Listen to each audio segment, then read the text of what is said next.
அஜீச மரியாயே சர்வேசனுடைய மாதாவே, பாவிகளாக இருக்கிற எங்களுக்காக இப்பொழுதும் எங்கள் மரண நேரத்திலும் வேண்டிக் கொள்ளும். ஆமென்.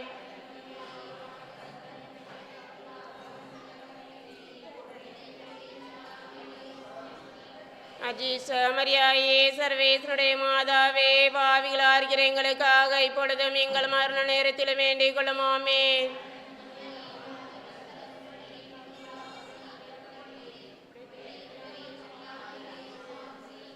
அஜீச மரியாயே சர்வேசனுடைய மாதாவே, பாவிகளாக இருக்கிற எங்களுக்காக இப்பொழுதும் எங்கள் மரண நேரத்திலும் வேண்டிக் கொள்ளும். ஆமென்.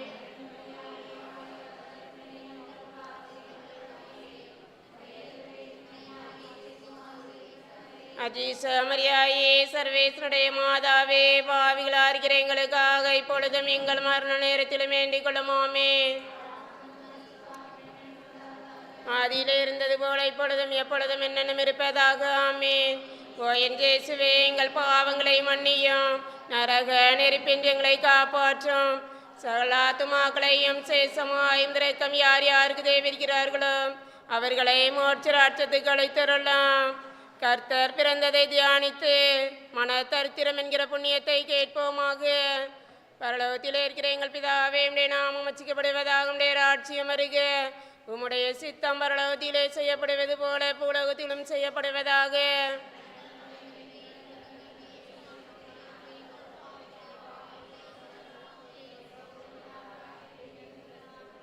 அருளிறைந்த மரியே வாழ்க, கர்த்தருடனே பெண்களுக்குள்ள ஆசீர்வதிக்கப்பட்டவர் நீரே. உம்முடைய திருவயிற்றின்கனியாகிய இயேசுவும் ஆசீர்வதிக்கப்பட்டவரே.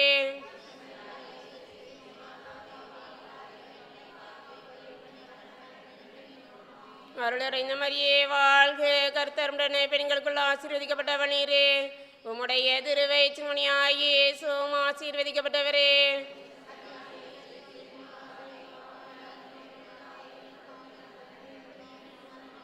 அருளிறைந்த மரியே வாழ்க, கர்த்தருடனே பெண்களுக்குள்ள ஆசீர்வதிக்கப்பட்டவர் நீரே. உம்முடைய திருவயிற்றின்கனியாகிய இயேசுவும் ஆசீர்வதிக்கப்பட்டவரே.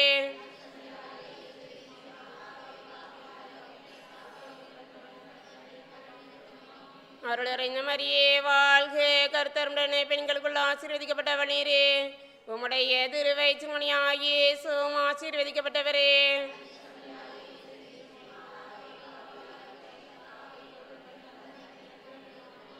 அருளிறைந்த மரியே வாழ்க, கர்த்தருடனே பெண்களுக்குள்ள ஆசீர்வதிக்கப்பட்டவர் நீரே.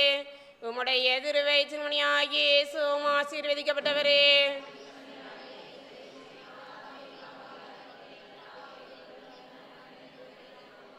அருளிறைந்த மரியே வாழ்க, கர்த்தருடனே பெண்களுக்குள்ள ஆசீர்வதிக்கப்பட்டவர் நீரே. உம்முடைய திருவயிற்றின்கனியாகிய இயேசுவும் ஆசீர்வதிக்கப்பட்டவரே.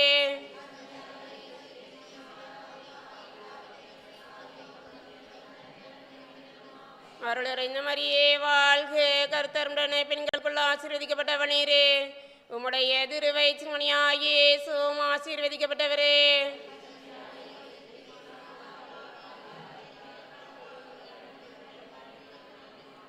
அருளிறைந்த மரியே வாழ்க, கர்த்தருடனே பெண்களுக்குள்ள ஆசீர்வதிக்கப்பட்டவர் நீரே. உம்முடைய திருவயிற்றின்கனியாகிய இயேசுவும் ஆசீர்வதிக்கப்பட்டவரே.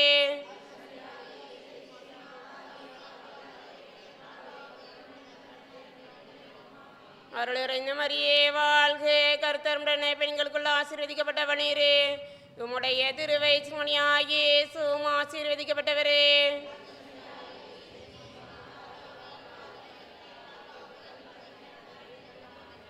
அருளிறைந்த மரியே வாழ்க, கர்த்தருடனே பெண்களுக்குள்ள ஆசீர்வதிக்கப்பட்டவர் நீரே.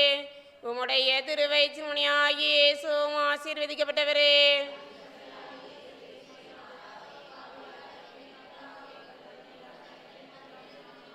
பிதாக்கும் சனுக்கும் பரிசுத்த ஆவிக்கும் மகிமை உண்டாவதாக. ஓ என் இயேசுவே, எங்கள் பாவங்களை மன்னியும், நரக நெருப்பின்றி எங்களை காப்பாற்றும். சகல ஆத்துமாக்களையும் சேசமாயும் இரக்கம் யார் யாருக்கு தேவைக்கிறார்களோ அவர்களை மோட்ச ராட்சத்துக்கு அழைத்தருளாம். கர்த்தர் கோவிலில் காணிக்கையாக ஒப்பு கொடுக்கப்பட்டதை தியானித்து கீழ்ப்படிதல் என்கிற புண்ணியத்தை கேட்போமாக.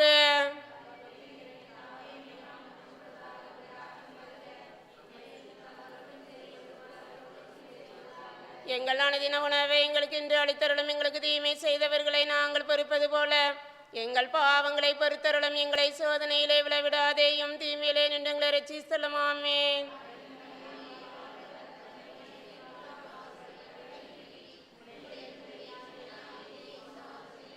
அஜீசமரியாயே சர்வேசனுடைய மாதாவே, பாவிகளாக இருக்கிற எங்களுக்காக இப்பொழுதும் எங்கள் மரண நேரத்திலும் வேண்டிக் கொள்ளும். ஆமென்.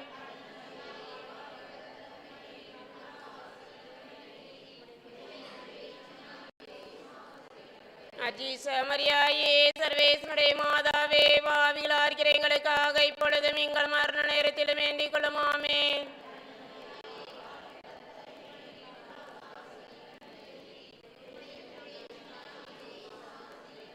அஜீசமரியாயே சர்வேசனுடைய மாதாவே, பாவிகளாக இருக்கிற எங்களுக்காக இப்பொழுதும் எங்கள் மரண நேரத்திலும் வேண்டிக் கொள்ளும். ஆமென்.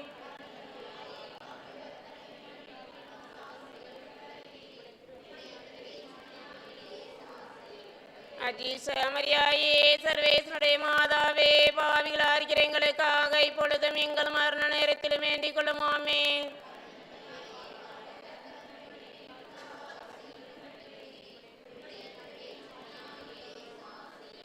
அஜீசமரியாயே சர்வேசனுடைய மாதாவே, பாவிகளாக இருக்கிற எங்களுக்காக இப்பொழுதும் எங்கள் மரண நேரத்திலும் வேண்டிக் கொள்ளும். ஆமென்.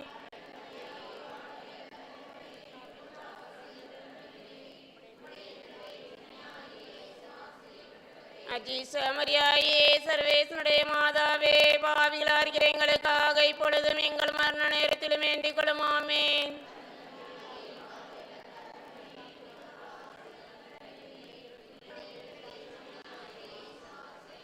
அஜீசமரியாயே சர்வேசனுடைய மாதாவே, பாவிகளாக இருக்கிற எங்களுக்காக இப்பொழுதும் எங்கள் மரண நேரத்திலும் வேண்டிக் கொள்ளும். ஆமென்.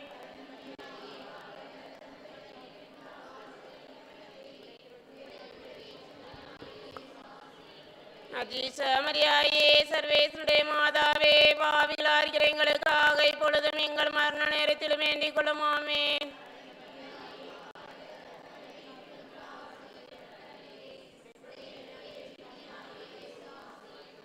அஜீசமரியாயே சர்வேசனுடைய மாதாவே, பாவிகளாக இருக்கிற எங்களுக்காக இப்பொழுதும் எங்கள் மரண நேரத்திலும் வேண்டிக் கொள்ளும். ஆமென்.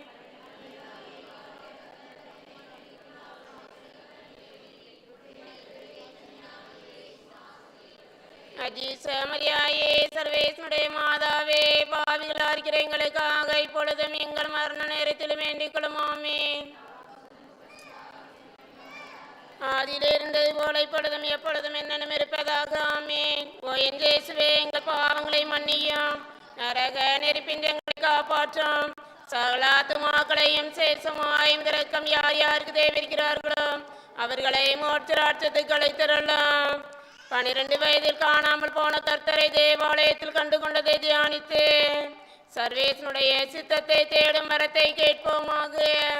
பரலோகத்திலே இருக்கிற எங்கள் பிதாவே, உம்முடைய நாமம் அர்ச்சிக்கப்படுவதாக, உம்முடைய ராஜ்யம் வருக. உம்முடைய சித்தம் பரலோகத்திலே செய்யப்படுவது போல பூலோகத்திலும் செய்யப்படுவதாக.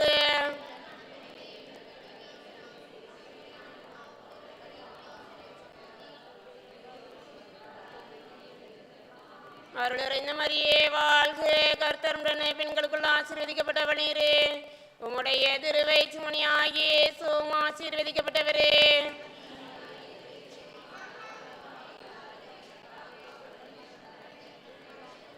அருளிறைந்த மரியே வாழ்க, கர்த்தர் உடனே பெண்களுக்குள் ஆசீர்வதிக்கப்பட்டவள் நீரே. உம்முடைய திருவயிற்றுமணியாகிய இயேசுவும் ஆசீர்வதிக்கப்பட்டவரே.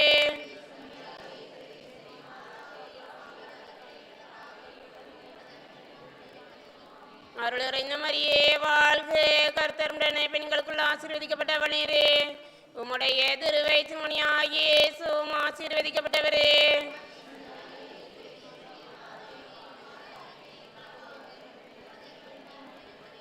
அருளிறைந்த மரியே வாழ்க, கர்த்தர் உடனே பெண்களுக்குள் ஆசீர்வதிக்கப்பட்டவள் நீரே. உம்முடைய திருவயிற்றுமணியாகிய இயேசுவும் ஆசீர்வதிக்கப்பட்டவரே.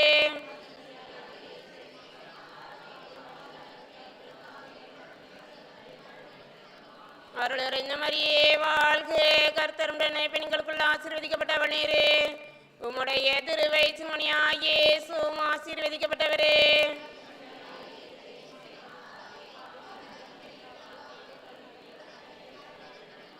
அருளறிந்த மரியே வாழ்க, கர்த்தருடனே பெண்களுக்குள் ஆசீர்வதிக்கப்பட்டவனீரே.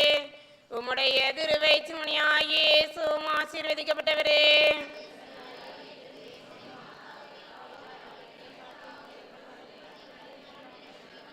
அருளறிந்த மரியே வாழ்க, கர்த்தருடனே பெண்களுக்குள் ஆசீர்வதிக்கப்பட்டவனீரே.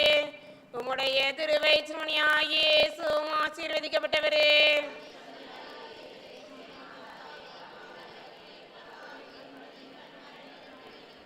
அருளறிந்த மரியே வாழ்க, கர்த்தருடனே பெண்களுக்குள் ஆசீர்வதிக்கப்பட்டவனீரே. உம்முடைய திருவயிற்றின் இயேசுவும் ஆசீர்வதிக்கப்பட்டவரே.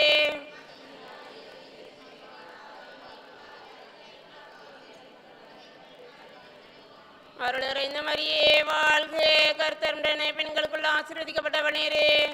உம்முடைய திருவயிற்றின் இயேசுவும் ஆசீர்வதிக்கப்பட்டவரே.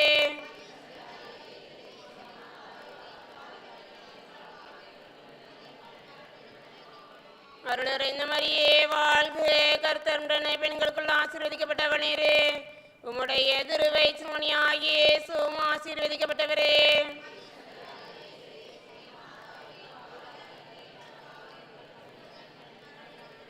பிதாக்கும் சனுக்கும் பரிசுத்த ஆவிக்கும் மகிமை உண்டாவதாக. ஓ என் இயேசுவே, எங்கள் பாவங்களை மன்னியும், நரக நெருப்பின் எங்களை காப்பாற்றும். சகல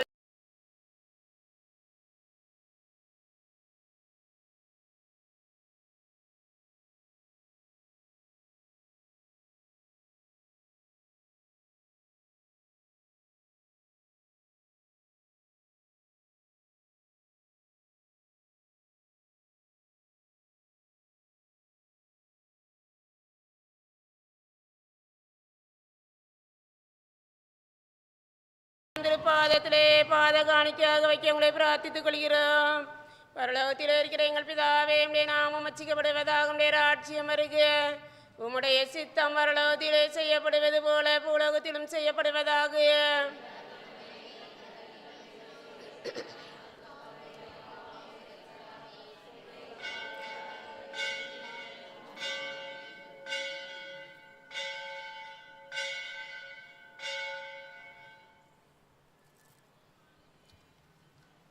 இப்புனித தலத்தில் மாட்சி மிதங்கிய மேலான சிம்மாசனத்துக்கு இருபாசனம் கண்டெழுந்திருக்கிற டீஸ்ட் அந்தோணியாரே, பரிசுத்த தன விளங்கும் லீலியே, விலைமதிக்கப்படாத மாணிக்கமே, பரலோக பூலோக காவலரே, கஷ்டே துன்பப்படுகிறவர்களுக்கு பரம சஞ்சீவியானவரே, பாவிகளின் தஞ்சமே, மதின்மமான சன்னிதானம் தேடி வந்து உமதே திருமுக மண்டலத்தை எண்ணாது பார்த்துமை கெஞ்சி மண்டாடுகிறோம்.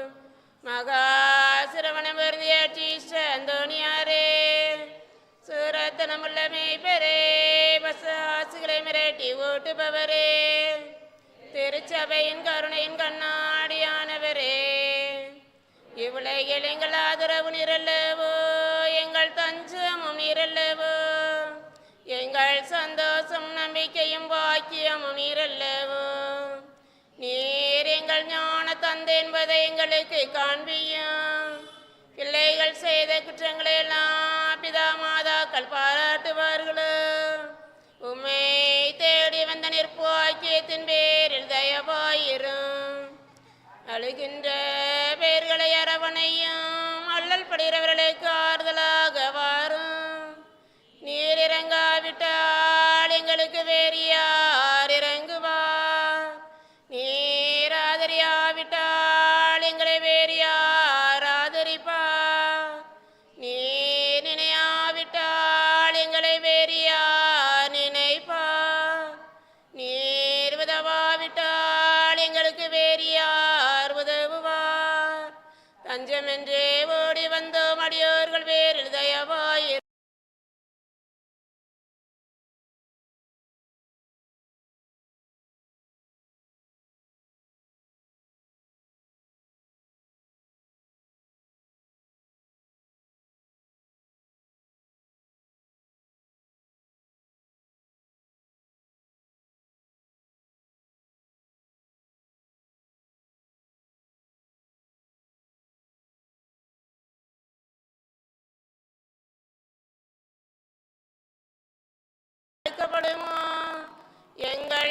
யாத்திரைகள் பலனற்றதாய் போகுமா? எங்கள் அளவை கண்ணீர் உடைய திரு இருதயத்தை உருக்காது போகுமா? அப்படியாகுமா? ஐயா எங்கள் அன்பான தகப்பனே, எங்களை முழுவதும் ஒப்புக்கொடுக்கிறோம். எங்களை கையேற்றுக் கொண்டு ஆசீர்வைத்தலும் அன்பான தகப்பனே. ஆமென்.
girl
பணி நன்றிகள் நடத்திட்டவா, எங்களுக்காக வேண்டிக் கொள்ளும்.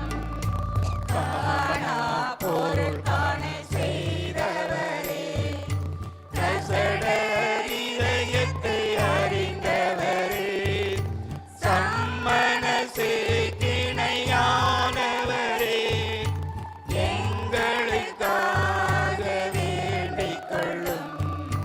பிதா பிதாக்களை அறிந்தவரே, எதிர்வரும் காரியத்தை அறிந்தவரே, அடிமைப்பட்டோரை மீட்பவரே, எங்களுக்காக வேண்டிக் கொள்ளும்.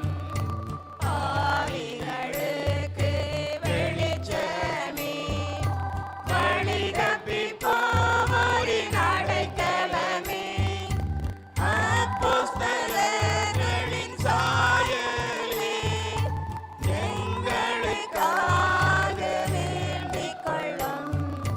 நஞ்சான உணவை அருந்தியவா, சகல ஆத்துமத்தை ரட்சித்தவா, பெரும் இடி மழைகளை நிறுத்தியவா, எங்களுக்காக வேண்டிக் கொள்ளும்.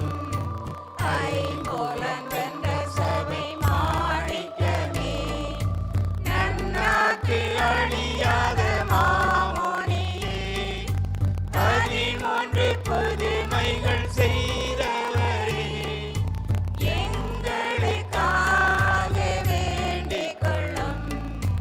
உலகத்தின் பாவங்களை போக்கும் உத்தம செம்மறி புறவையாய், உன்னத இயேசு கிறிஸ்துவே, எங்கள் பாவங்களை போக்கியருளும். உலகத்தின் பாவங்களை போக்கும் உத்தம செம்மறி புறவையாய், உன்னத இயேசு கிறிஸ்துவே, எங்கள் பிரார்த்தனை கேட்டருளும். உலகத்தின் பாவங்களை போக்கும் உத்தம செம்மறி புறவையாய், உன்னத இயேசு கிறிஸ்துவே, எங்களை தயை பண்ணி ரட்சியும்.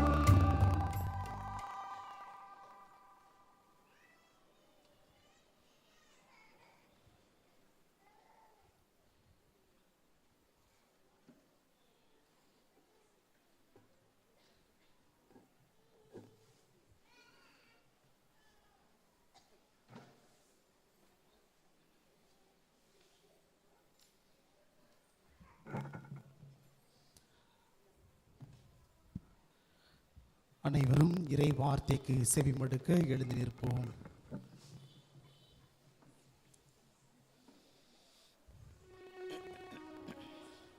ஆண்டவர் உங்களோடு இருப்பாராக.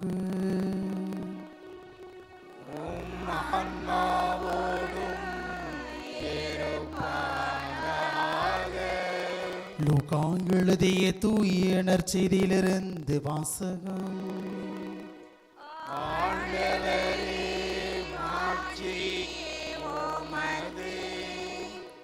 அதிகாரம் 10, இறை வார்த்தைகள் 27 முதல் 37 முடிய.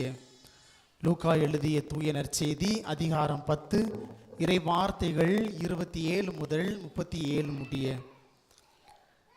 அக்காலத்தில் திருச்சட்ட அறிஞர் ஒருவரின் கேள்விக்கு இயேசுவினுடைய மறுமொழி, உன் முழு இதயத்தோடும் முழு உள்ளத்தோடும் முழு ஆற்றலோடும் முழு மனதோடும் உன் கடவுளாகிய ஆண்டவரிடம் அன்பு கூர்வாயாக.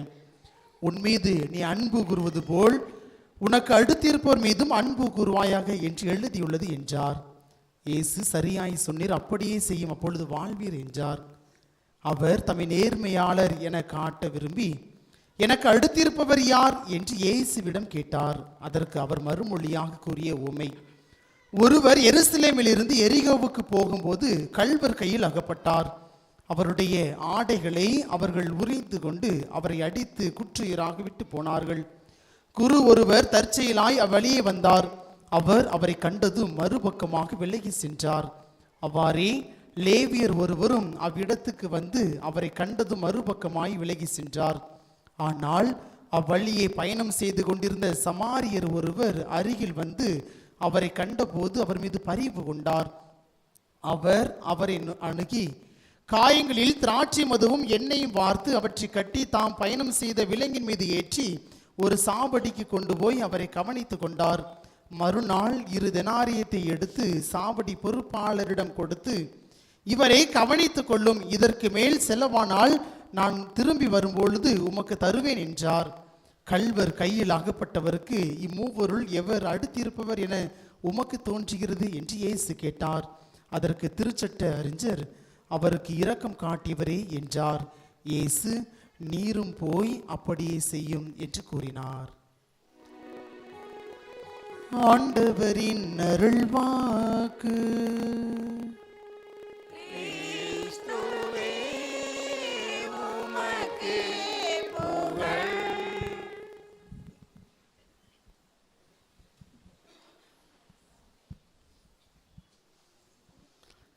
கிறிஸ்து இயேசுவில் பிரியமானவர்களே, எல்லாரும் நல்லா இருக்கீங்களா? சந்தோஷமா இருக்கீங்களா? சந்தோஷமா இருக்கீங்களா? ஒரு சிலர் முகத்தெல்லாம் பார்க்கும்போது வீட்டில் எத்தனை கொலையோ பண்ணிக்கிட்டு வந்து போலீஸுக்கு பயந்துங்க மறைமுகமாக உட்கார்ந்தது மாதிரி இருக்கு.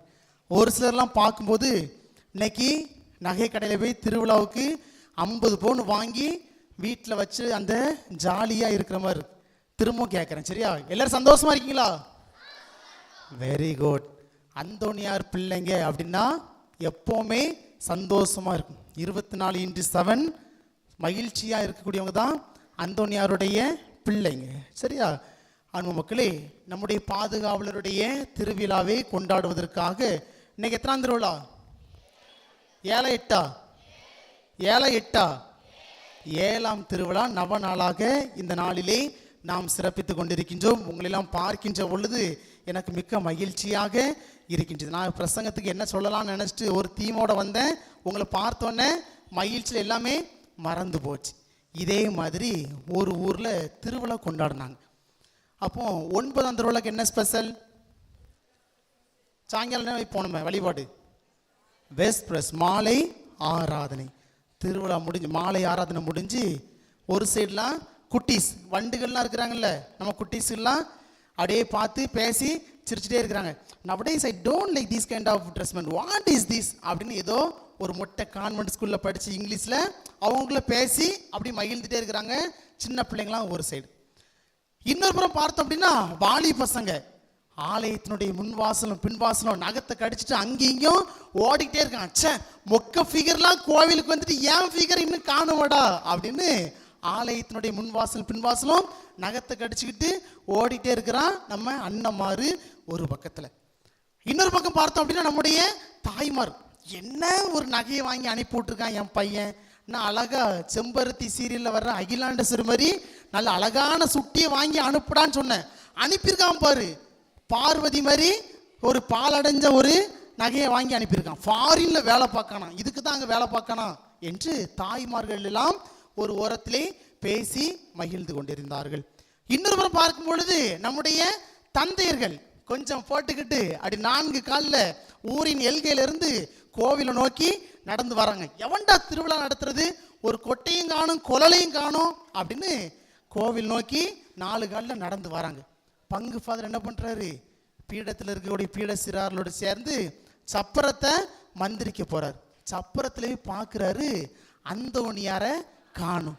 அவருக்கு ஷாக் ஆயிட்டு உடனே பக்கத்தில் இருக்கிற சிஸ்டரை மெதுவாக கூப்பிட்டு கேட்குறாரு, சிஸ்டர் அந்தோனியார் எங்கே போனாரு, வேற ஏதோ ஒரு பக்கத்து ஊருக்கு போயிட்டாரா அப்படின்னு மெதுவாக சிஸ்டரை பார்த்து கேட்குறாரு. அப்போ சிஸ்டர் அழகாக சொல்கிறாங்க, ஃபாதர் இந்த வருஷம் டெக்கரேஷன் சரியில்லைன்னா சொல்லிருங்க ஃபாதர், அடுத்த வருஷம் நெட்டில் பார்த்தாவது வேற ஒரு நல்ல மாடலில் போடுறேன், தயவு செய்து அந்தோனியாரை பற்றி மட்டும் என்கிட்ட கேட்காதுங்க ஃபாதர் அப்படின்னு அழுது அழகான பதிலை சொல்லிடு. அதுக்கப்புறம் பக்கத்தில் இருக்கக்கூடிய கணக்கு பிள்ளை இருக்காருல்ல, கோயிலில் கணக்கு பிள்ளை இருப்பார்ல, அவரை கூப்பிட்டு கேட்குறாரு, ஓய் அந்தோனியார் எங்கேயா போனாரு, நீங்க எதுவும் ஒளிச்சு வச்சிருக்கீங்களா, எல்லாம் பெயிண்ட் அடிக்க எங்கேயும் கொடுத்துருக்கீங்களா அப்படின்னு கேட்குறாரு. அப்போ அவர் சொல்றாரு, ஃபாதர் இங்க பாருங்க, விடிஞ்சா 10ஆம் திருவிழா பூசை, சின்ன ஓஸ்தி எத்தனை பாத்திரம் வைக்கணும்னு கரெக்டாக சொல்லுங்க, சூப்பராக வைப்பேன். தயவு செய்து அந்தோனியாரை பற்றி மட்டும் என்கிட்ட கேட்டுறாதாங்க ஃபாதர், எனக்கு அதுக்கும் சம்பந்தமே இல்லை அப்படின்னு அழகா சொல்லி அவர் முடிச்சிருந்தார். கடைசியில் ஊர் தலைவரை கூப்பிட்டு கேட்குறாரு, ஐயோ அந்தோனியார் எங்கேயே போனார், ஏற்கனவே 10 மணி ஆயிட்டு, இதுக்கப்புறம் நம்ம சப்பரத்தை எடுத்தோம் அப்படின்னா வராத வம்புலாம் வரும், தெருவில் போறவங்களாம் உள்ள வந்து கேட்டுட்டு போவான், எங்க போனாரு அப்படின்னு கேட்கும் பொழுது ஊர் தலைவர் அழகா சொல்றாரு, ஃபாதர் நம்ம ஊர்ல 350 வரி 340 வரி வந்துட்டு, இன்னும் 10 வரி தான் வரல, 3 நாள் டைம் தரங்க, என் சொந்த பணத்தை போட்டாவது வரி பாக்கி அடைச்சிருந்தேன், தயவு செய்து அந்தோனியாரை பத்தி என்கிட்ட கேட்காதங்க ஃபாதர் அப்படின்னு சொல்லி அழகா முடிச்சிருந்தாரு. கடைசியில் ஒரு வாலிப பையன் ஃபாதர் தங்கி இருக்கக்கூடிய பங்களாக்கு பக்கத்தில் இருக்கக்கூடிய ஒரு பாலடைந்த அறையில் இருந்த அந்தோனியாரை எடுத்து துடைத்து சப்பரத்தில் வைத்து ஃபாதர் மந்திரித்து ஊரை சுற்றி வந்து திருவிழா கொண்டாடியதாக ஒரு நகைச்சுவை ஒன்று கூறுவார்கள். அன்பு மக்களே, பல நேரங்களில் பார்த்தோம் அப்படின்னா நாம் கொண்டாடக்கூடிய திருவிழா அனைத்துமே நம்முடைய ஆடம்பரத்தை வெளிப்படுத்தக்கூடிய ஒரு திருவிழாவாகத்தான் இருக்குது. ஆனால் இந்த வருடம் அப்படி இருக்கக்கூடாது, நம்முடைய வாழ்விலே ஒரு மாற்றத்தை கொண்டு வர வேண்டும் அப்படிங்கிறதுக்காக நம்முடைய அழகான நம்முடைய தந்தை ஒவ்வொரு நாளுமே ஒவ்வொரு தலைப்புல சிந்தனையா கொடுத்திருக்கிறாங்க. இன்னைக்கு என்ன சிந்தனை? ஆண்டவரை கண்ட அந்தோனியார் அப்படிங்கிற ஒரு அழகான சிந்தனை. சரியா? ஒரு சில நிமிடங்கள் தான் நீங்களும் நானும் இந்த சிந்தனை பற்றி நம்ம சிந்திக்க போகிறோம். இப்போ விவிலியத்தில் பார்த்தோம் அப்படின்னா பல மனிதர்கள் ஆண்டவரை கண்டிருக்கின்றார்கள். யாராவது ஒருத்தர் சொல்லுங்க பார்ப்போம். எங்க அப்பா எங்க அம்மா அப்படின்னு சொல்லிடக்கூடாது. யாரெல்லாம் சொல்லுங்க அப்போ, யாராவது விவிலியத்திலே ஆண்டவரை கண்ட மனிதர்கள் யாருமே காணலையா? அந்தோனியாரை தூக்கிட்டு போயிடுவோம் எங்க ஊருக்கு. மோசே கண்டாரா? Very good. சரியா? ஆண்டவரை கண்ட மனிதர் மோசே. இஸ்ராயல் மக்கள் எகிப்துல அடிமையா இருக்கிறாங்க. அப்போ கடவுள் சொல்றாரு, நீ போய் என் மக்களை விடுவி அப்படின்னு சொன்ன மோசே என்ன பண்றாரு, இதோ செல்கிறேன் ஆண்டவரே அப்படின்னு சொல்லிட்டு அந்த மக்களை விடுவிச்சு வழி நடத்துறாரு. பாலைவனத்தில் அந்த மக்கள் அவ்வளவு துன்பத்தை கொடுக்குறாங்க மோசேக்கு. நம்ம எப்படி நம்மளை வழி நடத்தக்கூடிய நம்ம தந்தைகளை எப்படி நம்ம நல்ல மக்கள், சரியா, எப்படி நம்ம தொல்லை கொடுப்போமோ அதே மாதிரி அந்த மக்கள் தொல்லை கொடுக்குறாங்க. அப்போ மோசே கடவுள்கிட்ட மன்றாடுறாரு. அப்போ கடவுள் நினைக்கிறாரு, இந்த மக்களை நான் பழி வாங்க போறேன் அப்படின்னு சொல்லி மோசே சொல்லுவாரு, ஆண்டவரே அவங்க தெரியாம செய்யறாங்க, விட்டுருங்க அப்படின்னு கடவுளிடம் முகமுகமாக பேசினார் அப்படின்னு நம்ம விவிலியத்துல பார்க்கிறோம். அப்படின்னா மோசே கடவுளை கண்டிருக்கின்றார். அடுத்தது யார சொல்லுவோம் நம்ம? ஆபிரகாம். யார் சொன்னா? Very good. சரியா? அப்படி தொடர்ந்து பார்த்தோம் அப்படின்னா யோனா. சரியா? யோனா ஒரு சிறந்த ஒரு எடுத்துக்காட்டு. நினிவே மக்கள் ரொம்ப பாவத்துல வாழ்ந்துட்டு இருப்பாங்க. அப்போ கடவுள் பார்ப்பாரு, இந்த மக்களை மனமாற்றணும் அப்படின்னு சொல்லிட்டு யோனாவே தேர்ந்தெடுப்பார். நினிவே நகர மக்களுக்கு போய் சிலுவப்பட்டி மக்கள்கிட்ட போய் சொல்லு, தயவு செய்து 13 நாளும் கோயிலுக்கு வா, அந்தோனியாரை பார்க்கறதுக்காக வா அப்படின்னு யோனாட்ட நினிவேக்கு அனுப்பி விடுறாரு. யோனா அதே மாதிரி என்ன பண்றாரு? போனாரா நினிவேக்கு? போலையா? போனாரா போலையா? நம்ம கிட்ட ஒரு கெட்ட பழக்கம் என்ன தெரியுமா? ஆத்துல ஒண்ணு சேத்துல ஒண்ணு வைப்போம், எதுலையுமே ஒழுங்கா வைக்க மாட்டோம். போனாரா போலையா? போனாரு ஆனா போகல. அப்படியா? யோனா போகல. சரியா? யோனா என்ன பண்ணாரு? போகல. அதனாலதான் கடவுள்கிட்ட இருந்து அவர் தண்டனை பெற்று அதுக்கப்புறம் போய் அங்க போய் கடவுளுடைய வார்த்தை எடுத்து கூறி அந்த மக்களை மனம் மாற்றினார் அப்படி நம்ம யோனா நூல்ல நம்ம வாசிக்கிறோம். சரி, அப்ப நினிவே நகர மக்களுடைய வாழ்க்கையில ஒரு மனமாற்றத்தை கொடுப்பதன் வழியாக யோனா யாரை பார்க்கிறாரு? ஆண்டவரை கண்டார் என்று நமக்கு விவிலியம் கற்றுக் கொடுக்கிறது. அடுத்து புதிய ஏற்பாட்டில் ஒரு ஆள் சொல்லுங்க பார்ப்போம். சக்கேயு. யார் சொன்னா? வெரி குட், சக்கேயு. சரியா? சக்கேயு என்ன பண்றாரு? அவ்வளவு நாள் ஒரு பாவியா வாழ்றாரு. இவரை எப்படியா நம்ம பார்க்கணும் அப்படின்னு ஆசைப்படுறாரு. ஒரு காட்டு அத்திமரத்துல ஏறுறாரு. ஏசு அந்த பக்கமா வாராரு. வரும் பொழுது இயேசுவை முகமுகமாக சந்தித்து அவருடைய வாழ்க்கையில ஒரு அழகான மனமாற்றத்தை பெறுகிறாரு. அதை தொடர்ந்து பார்த்தோம் அப்படின்னா நிறைய மனிதர்கள் விவிலியத்திலே ஆண்டவரை கண்டிருக்கின்றார்கள். அந்த அடிப்படையில் தான் இன்னைக்கு நம்முடைய புனிதர் அந்தோனியார் எப்படி ஆண்டவரை கண்டார் அப்படின்னு நம்ம இன்னைக்கு சிந்திக்க போவோம். அந்தோனியார் எப்படி ஆண்டவரை கண்டார் அப்படின்னு பார்க்கும் பொழுது அவருடைய வாழ்க்கையில் விளங்கிய 3 முத்தான பண்புகள் தான் அவரை ஆண்டவரை காண்பதற்கு துணையாக இருந்தது. அதுல முதல் பண்பு என்ன அப்படின்னு பார்த்தோம் அப்படின்னா எளிமை. அந்தோனியார் தன்னுடைய வாழ்க்கையில அவ்வளவு ஒரு எளிமையான வாழ்வை வாழ்ந்தார். இன்னைக்கு நம்முடைய சமுதாயத்தில் யாராவது கஷ்டப்பட்டு வாழணும்னு ஆசைப்படுவோமா? ஒரு 10 பங்களா கட்டினா எப்படி இருக்கும், ஒரு 3 கார் வீட்டு முன்னால விட்டா எப்படி இருக்கும், கழுத்தே தெரியாம நகை போட்டா எப்படி இருக்கும் அப்படின்னு தான் நம்ம ஆசைப்படுவோம். இந்த சமுதாயத்தில் யாருமே எளிமையான வாழ்வை வாழ்வதற்கு விரும்புவது கிடையாது. இப்போ ஒரு சில மாதங்களுக்கு முன்னதாக ஒரு பெரிய கோடீஸ்வரர் இறந்தார். யார் தெரியுமா? யாரு? தாத்தாவா? ரத்தன் டாட்டா. சரியா? இந்த சமுதாயத்தில் ஒரு பெரிய ஒரு கோடீஸ்வரர். சரியா? ஆனால் அந்த கோடீஸ்வரருடைய பட்டியல் அவர் பேர் இருந்துச்சா? கிடையாது. காரணம் என்ன தெரியுமா? யாராவது யோசித்தீங்களா? செய்தித்தாளில் வாஸ்த நம்ம கண்டுபிடிச்சிடலாம். தினத்தந்தியில உள்ள ஒரு அவருடைய வாழ்க்கை வரலாற போட்டுதாங்க. எதுக்கு அப்படின்னு பார்த்தோம் அப்படின்னா அவ்வளோ ஒரு பெரிய கோடீஸ்வரர், ஆனால் தனக்குன்னு அவர் எதையுமே சேர்த்து வைக்கல. என்ன பண்ணார்? எல்லாமே சமுதாயத்தில் எளிமையாக இருக்கக்கூடிய மக்களுக்கு கொடுத்தே அவர் வாழ்ந்துட்டு போயிட்டார். அதே மாதிரி அவர் கண்டுபிடித்த ஒரு அழகான கார், 1 லட்சம் ரூபா கார். என்ன காரு? டாடா நானோ கார். சரியா? அந்த காருக்கு ஒரு வரலாறு சொல்றாங்க. என்ன அப்படின்னா ஒரு முறை அவர் கார்ல போயிட்டு இருந்திருக்கிறாரு. அப்போ ஒரு ஃபேமிலியில நம்ம போகல, 7 பேர் ஒரு பைக்ல போகும்ல, குட்டிஸ் எல்லாம் சேர்த்து ஒரு பைக்ல போகலாம். அதே மாதிரி ஒரு ஃபேமிலி சிக்னல்ல நின்று அப்போ அவர் பார்க்கிறாரு. அப்போ நான் தயாரித்த காரு நிறுவனங்கள் எல்லாமே வசதி படைத்தவன் தானே வாங்கி சந்தோஷமா இருக்கிறான். இப்படிப்பட்ட ஏழை மக்கள் எப்படி என்னுடைய தயாரிப்புல வாழ முடியலையே அப்படின்னு அவரு சிந்திக்கிறாரு. சிந்தித்து அவர் தயாரித்த ஒரு கார் தான் டாட்டா நானோ கார், 1 லட்சம் ரூபா கார். எளிமையான ஏழை மக்களும் பயனடைய வேண்டும் அப்படிங்கிற ஒரு கரிசனையில் உருவாக்கிய கார். அதனால தான் இந்த சமுதாயத்தில் எவ்வளோ கோடீஸ்வரன் இறந்திருக்கிறான். இந்த உலகம் அஞ்சலி செலுத்தல. ஆனா இந்த ரத்தன் டாட்டா இறக்கும்போது இந்த உலகமே திரும்பி பார்த்து அஞ்சலி செலுத்தியது என்றால் ஒரே ஒரு காரணம், அவர் தன்னுடைய வாழ்விலே எளிமையோடு வாழ்ந்தார். அதே போல ஒரு முதலமைச்சர் ரொம்ப எளிமையான வாழ்வு வாழ்ந்தார். யார் அவரு?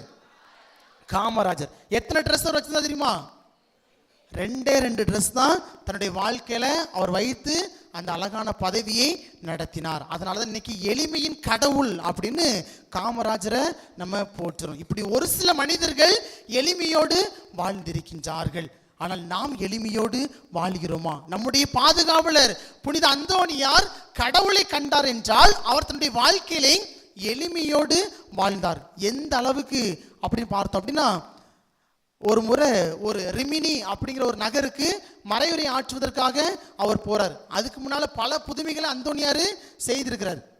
அந்த ரிமினி நகர் மக்கள் அந்தோனியாருடைய வார்த்தைக்கு செவிமடுக்கவே இல்லை. அப்போ அந்தோனியார் என்ன பண்றாரு? அங்க இருக்கக்கூடிய கடல்வாழ் உயிரினங்களுக்கு போதிப்பதற்காக முழந்தாளிட்டு ஜெபிக்கிறாரு. ஆண்டவரே, இந்த மக்கள் தெரியாம பண்றாங்க, அவங்கள மன்னிச்சிருங்க. இந்த கடல்வாழ் உயிரினங்களுக்கு நாம் போதிக்கிறதை செவிமடுக்கிறதுக்கு ஆற்றலை கொடுங்க அப்படின்னு அந்தோனியார் ரொம்ப மிகவும் எளிமையோடு கடவுளிடம் மன்றாடினார். அந்த எளிமை தான் கடல்வாழ் மீன்கள் அனைத்துமே துள்ளி அவருடைய வார்த்தைக்கு செவிமடுத்தது என்று புனித அந்தோனியாருடைய வார்த்தை நமக்கு கற்றுக் கொடுக்கிறது. அதை வச்சுதான் ரிமினி நகர் மக்கள்லாம் மனம் திரும்புறாங்க. அப்ப இவர் உண்மையிலே இறைவாக்கினர் அப்படின்னு. இன்னும் பார்த்தோம் அப்படின்னா ஒரு முறை படகுல அந்தோனியார் கொஞ்சம் பசங்களும் சேர்ந்து படகுல பயணித்துட்டு இருப்பாங்க.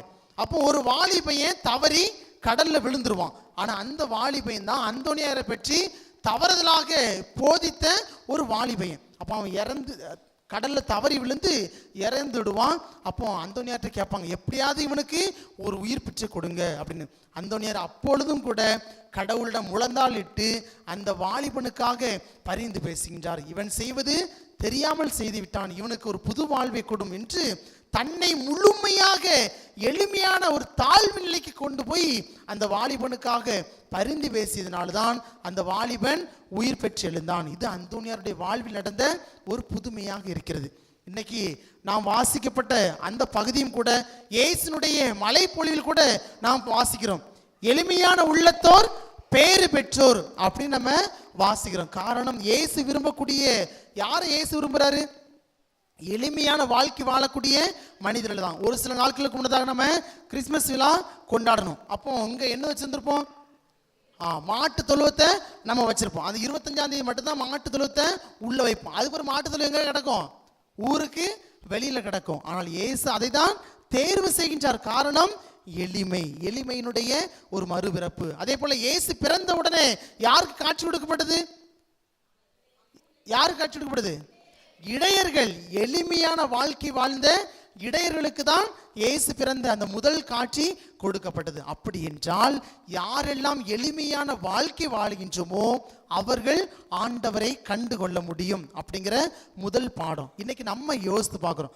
நான் இன்னைக்கு எளிமையான வாழ்க்கை வாழ்றேன்னா, திருவிழா காலத்துல தான் ஜோயா லுகாசு, கல்யாண ஜுவல்லர்ஸ்லாம் நம்ம கோவில்ல பார்க்க முடியுது. அதே மாதிரி 25,000 ரூபாய் 30,000 ரூபாய்க்கு பட்டு நம்ம வாங்குவோம். பிள்ளைங்களை என்ன பண்ணுவோம்? எனக்கு இந்த ட்ரெஸ் வாங்கி தரல, நான் பூசைக்கே வர மாட்டேன், நீ போயிட்டு வா, நான் வீட்டில் தூங்கிக்கிறேன். சாமியார் கேட்டாருன்னு சொல்லி என் பிள்ளைக்கு வைத்தால போதுன்னு சொல்லு அப்படின்னு நம்ம சொல்லி விடுவோம். சரியா? ஆனால் அந்தோனியார் எளிமையோடு வாழ்ந்ததனால்தான் அவரால் கடவுளை காண முடிந்தது. இரண்டாவதாக பார்க்கின்ற பொழுது அந்தோனியார் எப்படி கடவுளை கண்டார் அப்படின்னு பார்த்தோம் என்றால், தன்னுடைய வாழ்விலே அவர் நேர்மையான ஒரு மனிதராக இருந்தார். இன்னைக்கு நம்முடைய சமுதாயத்தில் பார்த்தோம் அப்படின்னா, நாம் நேர்மையோடு இருக்கிறோமா அப்படின்னு சிந்தித்து பார்க்க வேண்டும்.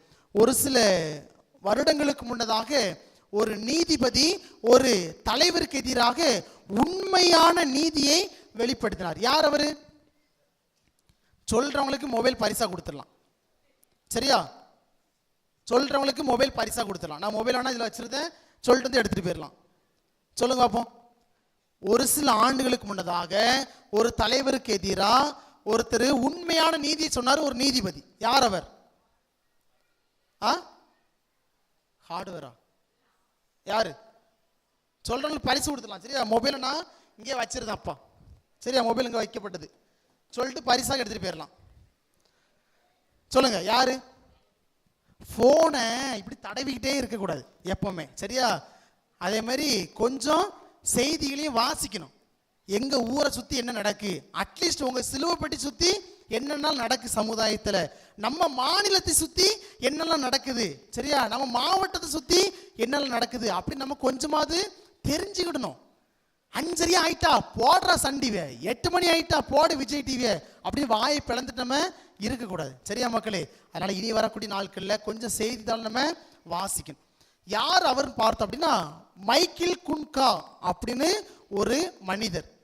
அவர் என்ன பண்றாரு அப்படின்னா, ஒரு தலைவருக்கு எதிராக உண்மையான நீதியை எழுதுறாரு. ஒரு தலைவர் அப்படின்னா அவர் எவ்வளவு ஒரு அதிகாரம் படைத்தவராக இருப்பாரு. அவங்க பண்ணது தப்பு தான் அப்படின்னு உண்மையான நீதி எழுதினாரு. அதனால அவருக்கு ஏகப்பட்ட கொலை முரட்டல் வந்துச்சு. இருந்தாலும் அவர் என்ன பண்ணாரு? நேர்மையோடு செயல்பட்டார். அதனால இன்னைக்கு நேர்மையின் கடவுள் அப்படின்னு போற்றப்படக்கூடிய ஒரு மனிதராக இருக்கிறாரு. அவர் ஒரு கிறிஸ்தவன், சாமியாருக்கு படிக்க போயிட்டு பாதியில வெளியே வந்து நீதிபதியா மாறின ஒரு மனிதர். சரியா? மைக்கேல் குன்கா.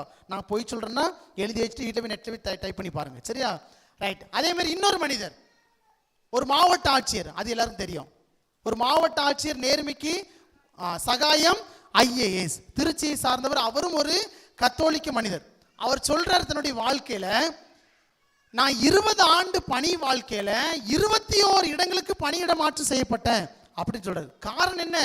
அவர் தன்னுடைய வாழ்க்கையில நேர்மையோடு செயல்பட்டார். அந்த நேர்மைதான் அவரை இந்த அளவிற்கு ஒரு உயர்ந்த இடத்திற்கு இழுத்து சென்றிருக்கிறது. இன்று நம்முடைய பாடக புத்தகத்துல நேர்மைக்கு அவருடைய பெயர் பொறிக்கப்பட்டிருக்கிறது. அப்படி எந்த அளவிற்கு அவர் நேர்மையோடு வாழ்ந்திருக்கின்றார். அதுதான் நாம் இயேசுனுடைய அந்த மலைப்பொழியில கூட நம்ம வாசிக்கிறோம். நேர்மையுடைய பேர் பெற்றோர் அப்படின்னு எதற்காக இயேசு சொல்றாரு அப்படின்னா, யூத சமுதாயத்துல ஒரு பழக்கம் இருந்துச்சு. பரிசேயர்கள் சதுசேயர்களை பற்றி நம்ம கேள்விப்பட்டோம். பரிசேயர் என்ன பண்ணாங்க? நாங்க தான் கடவுளுக்கு நெருக்கமானவங்க, நீங்களாம் கடவுளுக்கு தூரமானவர்கள் அப்படின்னு சொல்லிட்டு நேர்மையற்ற மனிதர்களாக வாழ்ந்தார்கள். அதே போல நேர்மையற்ற நடுவருடைய தீர்ப்பை கூட நம்ம விவிலியத்தில் வாசித்திருக்கோம். இப்படி பல உதாரணங்கள் விவிலியம் நமக்கு சான்று பகிர்கிறது. யாரெல்லாம் நேர்மையோடு வாழுகின்றமோ அவர்கள் கடவுளை காண முடியும். நம்முடைய பாதுகாவலர் புனித அந்தோனியார் தன்னுடைய வாழ்விலே நேர்மையோடு செயல்பட்டார். எப்படின்னு பார்த்தோம் அப்படின்னா, குறுமடத்துல அவர் படிக்க போயிருக்கிறாரு. அவருக்கு சமையல் செய்யக்கூடிய அந்த பொறுப்பை தான் கொடுத்துருக்குறாங்க. அப்போ எல்லாருமே ஆலயத்துக்கு போறாங்க. புனித அந்தோனியாருக்கு அந்த வாய்ப்பு கிடைக்கல. அந்தோனியார் நினைச்சிருந்தா அப்படின்னா திருட்டுத்தனமா அந்த கோவிலுக்கு போயிட்டு வந்திருக்கலாம். ஆனா என்ன பண்றாரு, அந்தோனியார் தான் பணி செய்யக்கூடிய இடத்திலே நேர்மையோடு முழந்தால் படியிட்டு அவர் மன்றாடினார். கடவுள் எங்கு திருப்பலி நடக்கிறதோ அங்கு சுவரை எல்லாம் பிளந்து அவருக்கு காட்சி கொடுத்தார் என்று புனித அந்தோனியாருடைய வாழ்வு நமக்கு கற்றுக் கொடுக்கிறது. அதே போல குறுமடத்தில் படிக்கும் பொழுது தோட்டத்தில் வேலை பார்த்துட்டு இருக்கிறாரு. எல்லாருக்குமே இந்த கதை தெரியும். அப்போ அவருடைய குறுமட அதிபர் செடியை மாத்தி நட்டு அப்படின்னு சொன்னோன்னே புனித அந்தோனியார் என்ன பண்றாரு, அவர் என்னுடைய தலைவர், அவர் சொல்றதுக்கு நான் கீழ்ப்படிவேன் என்று அவர் நேர்மையோடு அவர் செயல்பட்டார். அதனால்தான் புனித அந்தோனியார் இந்த அளவிற்கு ஒரு மாபெரும் புனிதராக மாறி இருக்கின்றார். ஒரு முறை ஒரு இடத்துல மறைவுரை ஆற்றிட்டு இருக்கிறாரு. அப்போ தந்தையும் தாயும் அடிக்கக்கூடிய கரங்களும் கால்களும் வெட்டப்பட வேண்டும் அப்படின்னு மறைவுரை ஆற்றுகிறார். அப்போ ஒரு பையன் மனம் திரும்பி அந்தோனியார்கிட்ட பாவம் செய்த பெறதுக்காக வாரான். அதே மாதிரி அந்தோனியார் சொல்றாரு. உடனே இந்த பையன் என்ன பண்றான், வீட்டில் போய் வலது காலை வெட்டிட்டான். அப்போ அந்தோனியாருடைய செவிக்கு வருகிறது. அந்தோனியார் என்ன பண்றாரு, அந்த இடத்துக்கு விரைந்து செல்கிறார். இருந்தாலும் அந்தோனியார் அந்த இடத்திற்கு சென்று அந்த வாலிபன் நேர்மையோடு செயல்பட்டதனால் கடவுளிடம் அவனுக்காக பரிந்து பேசி அவனுக்கு துண்டிக்கப்பட்ட கால் மீண்டும் இணைவதற்கு அவருக்கு ஒரு புது வாழ்வை கொடுத்தார் அப்படின்னு புனித அந்தோனியாருடைய வாழ்வு நமக்கு கற்றுக் கொடுக்குது. அதே மாதிரி ஒரு முறை அந்தோனியார் மறைவுரை ஆட்சி கொண்டிருக்கிறார். ஒரு தாய் தன்னுடைய 2 வயது குழந்தைய வீட்டில் தூங்க வச்சுட்டு மறைவுரை கேட்கறதுக்கு வராங்க. அப்போ மறைவுரை முடிச்சுட்டு போகும்பொழுது அந்த குழந்தை என்ன பண்ணுது, தூங்கிட்டு இருந்த குழந்தை வெந்நீர்ல விழுந்து இறந்து கிடக்குது. அப்போ அந்தோனியாரை பார்த்து முழந்தாள் பாடிட்டு கதறி அழுற, அந்தோனியை உன்னுடைய வார்த்தைக்கு தான் நான் செவிமடுக்க வந்தேன், என் பிள்ளைக்கு ஒரு புது வாழ்வு கொடுக்க மாட்டாயா அப்படின்னு கதறி அழுறா. அதே மாதிரி அந்தோனியார் என்ன பண்றாரு, அந்த இடத்துக்கு போய் முழந்தாள் படியிட்டு ஜெபிக்கிறார். இறந்த குழந்தை உயிரோடு எழுந்து வருகிறது. அப்பந்தான் அந்த தாய் வாக்கு கொடுக்கிறார், இந்த குழந்தைக்கு ஈடாக இந்த சமுதாயத்தில் யாரெல்லாம் உணவில்லாம தவிக்கிறாங்களோ அவங்களுக்கு நான் உணவு கொடுப்பேன் அப்படின்னு அந்த தாய் ஒரு வாக்கை கொடுக்கின்றார். அந்த பின்னணியில் வந்ததுதான் நம்ம என்ன பண்றோம், அந்த நேரத்தில் என்ன கொடுக்குறோம், ஆசனம் இல்லை, ரொட்டி கொடுப்போம்ல. 13 பேருக்கு 12 பேருக்கு என்ன பண்ணுவோம், ரொட்டி துண்டுகளை கொடுப்போம். இந்த பின்னணியில் வந்தது தான் இந்த வரலாறு. அந்த ரொட்டி துண்டு அந்தோனியாருக்கு போவாது, சரியா? இதனுடைய வரலாறு தான் அந்த நாம் ரொட்டி துண்டை கொடுக்கின்றோம். காரணம், அந்தோனியார் தன்னுடைய வாழ்விலே நேர்மையோடு செயல்பட்டார். ஒரு முறை தன்னுடைய வீட்டுக்கு அருகில் இருக்கக்கூடிய வீட்டிலே 2 வாலிபர்கள் ஒவ்வொரு நாளுமே சண்டை போடுறாங்க. ஒரு கட்டத்தில் ஒரு வாலிபன் என்ன பண்றான், இன்னொரு வாலிபனை அடிச்சு கொன்று அந்தோனியாருடைய இடத்துல புதைச்சிருந்தாங்க. அப்போ அந்த வழக்கு அந்தோனியாருடைய தந்தை மீது தொடுக்கப்படுது. அந்தோனியார் குறுமடத்தில் இருக்கிறாரு. அப்போ அந்தோனியாருடைய அப்பா ஒரு பாவமான ஒரு யோசேப்பு மாதிரி. அப்போ அந்தோனியார் என்ன பண்றாரு, அந்த இடத்திலே முழந்தால் படிட்டு ஜெபிக்கிறாரு. கடவுளே, உம்முடைய பணியாளன் நான், என்னுடைய தந்தைக்கு ஒரு நேர்மையான தீர்ப்பை கொடும் அப்படின்னு முழந்தால் பாடிட்டு ஜெபிக்கிறாரு. அதே போல ஆண்டவருடைய தூதர் அந்த வழக்கிலே காட்சி கொடுத்து அந்தோனியாருடைய தந்தை விடுவிப்பதற்கு உதவி செய்தார் என்று புனித அந்தோனியாருடைய வாழ்க்கை வரலாறு நமக்கு கற்றுக் கொடுக்கிறது. இப்படி அந்தோனியார் தன்னுடைய வாழ்க்கையிலே நேர்மையோடு செயல்பட்டார். ஒரு நேர்மையினுடைய கடவுளாக புனித அந்தோனியார் செயல்பட்டார். அதுதான் அவருடைய வாழ்விலே கடவுளை காண்பதற்கு உறுதுணையாக இருந்தது. இன்று நாம் நேர்மையோடு செயல்படுகிறோமா அப்படின்னு சிந்தித்து பார்க்க வேணும். வீட்டில் போனோம் அப்படின்னா ஒரு அரசியல், ஒரு அழகான நகைச்சுவை ஒன்று சொல்லுவாங்க. ஒரு வாலி பிள்ளை கல்யாணம் முடிஞ்சு மாமியார் வீட்டுக்கு வந்திருக்கான். அப்போ மாமியார் என்ன பண்ணுறா, மறுநாள் காலையில் வீட்டில் இருக்கிற ஒவ்வொருத்தையும் கூட்டி மருமகளுக்கு புதுசாக வந்த மருமகளுக்கு அறிமுகப்படுத்தி வைக்கிறான். இங்கே பாருமா, அந்த ஒரு ஆள் வெள்ளை சட்டையும் வெள்ளை வேஷ்டி போட்டு நிற்கிறார். அங்கே பார்க்காது, இங்கே பாருங்க, அவர் தான் யார் அப்படின்னா உன்னுடைய மாமனார். நம்ம வீட்டை முதலமைச்சர் போல இருந்து அழகா வழி நடத்துறாரு. அதே மாதிரி நான் தான் உன்னுடைய மாமியார், எல்லாரும் சம்பாதிச்சு என்கிட்ட தருவாங்க, நான் குடும்பத்தை வழி நடத்துவேன், ஒரு நிதி அமைச்சர் போல என் பணியை மிக அழகா செய்கிறேன். இதோ ஒரு பையன் கட்டுமுட்டுமா நிற்கிறான்ல, இவன் யாருன்னு பார்த்தோம் அப்படின்னா அவன் தான் உன்னுடைய புருஷன். சரியா? வீட்டுக்காக வெளியே செஞ்சு ஓடா உழைச்சி சம்பளத்தை கொண்டு வருவான். ஒரு வருவாய்த்துறை அமைச்சர் போல அவன் பணியை மிக அழகா செஞ்சுட்டு இருக்கிறான். இதோ ஒரு பிள்ளை கூனி குறுகி போய் நிக்குதுல்ல, இது யாருன்னு பார்த்தோம் அப்படின்னா இவ தான் உன்னுடைய நாத்த. கரெக்டா சொல்றீங்களே?